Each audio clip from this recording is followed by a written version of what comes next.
mean, to me, rock is an incarnation of something that was called jazz before it got intellectualized, before academia, was taking a hold of it, where people were trying to be smarter or ahead of time. And sometimes that renders interesting results.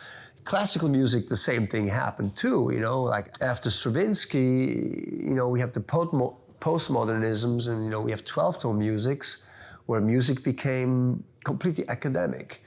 And then you become more fascinated with the interdisciplinary moving parts.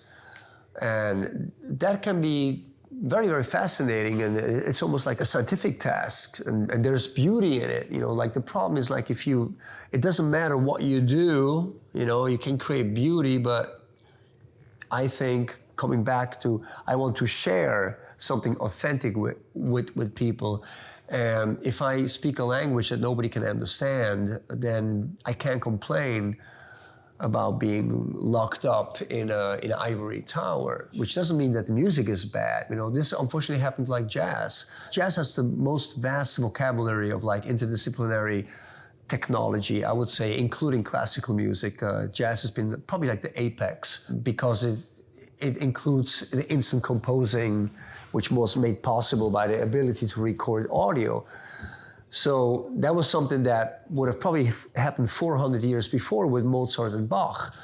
Without a doubt, there must have been masterful improvisers, but the technical means to document it was not there. Right? So people today still trying to figure out how you have to play Mozart the right way. While everybody was trying to solve that problem, Louis Armstrong found the solution with jazz, or the people of that generation. So now, every great idea, it's human nature. It will just take a matter of time till this great idea will become a storefront for bullshit.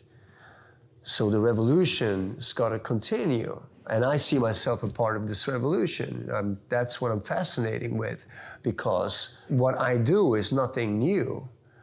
My idea to push into the direction was the idea that Diogenes was trying to do that. And Mozart was trying to do that. And Duke Ellington was trying to do that. So this is just a fire that changes incarnations. Another quote of Gustav Mahler is, "Don't pray to the ashes, pass on the fire." The fire is what I'm concerned with.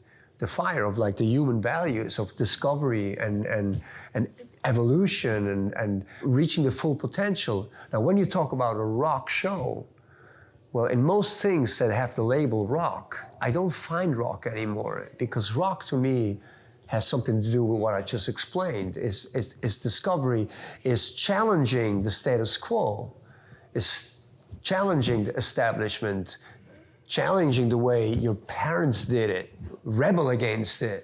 Rock and roll now, for the most part, is hairstyle and fashion. Nobody really opens their mouths and go like, this is bullshit. Why are we doing this? Okay, now, back in the days, all of the people that built this industry, starting from Chuck Berry to Elvis and the Beatles and Jim Morrison and Hendrix, you can find mock shots of those people in like police stations of every one of them, and not because they were criminals, but because they showed up on like the radar as being like suspicious. Frank Zappa was in jail for being different. Now, everybody wants to be a rock and roller, but nobody really wants to live it. I recognize it when I see it, but like I see more rock and roll happening in places where there's no rock and roll on the label. Now you put that together with what you just say, like the theatrical framework. When you see a pop show revolves around the principle of industrialism, which focuses on exploitation of a product.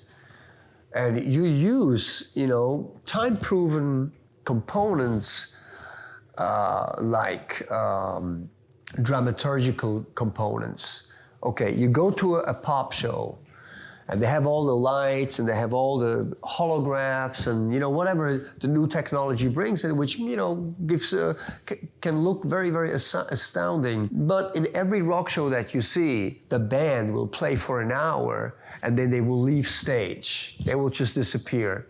And while they leave stage, for about 5 minutes, the lights will go like this, and everybody knows the band, the gig is not over. So they artificially create experience of like, the concert is over, and then we clap them out and they play their greatest hits in like the end. This is a sort of manipulation to the people which are not aware of, that, wow, you're seeing something really great. Now, what I'm saying by that, you know, which is, you can create magic by using a magic trick. And I know how to create that experience of like people go like, oh my God, you know, if I do this, if I want people to get on their chairs, I know what to do.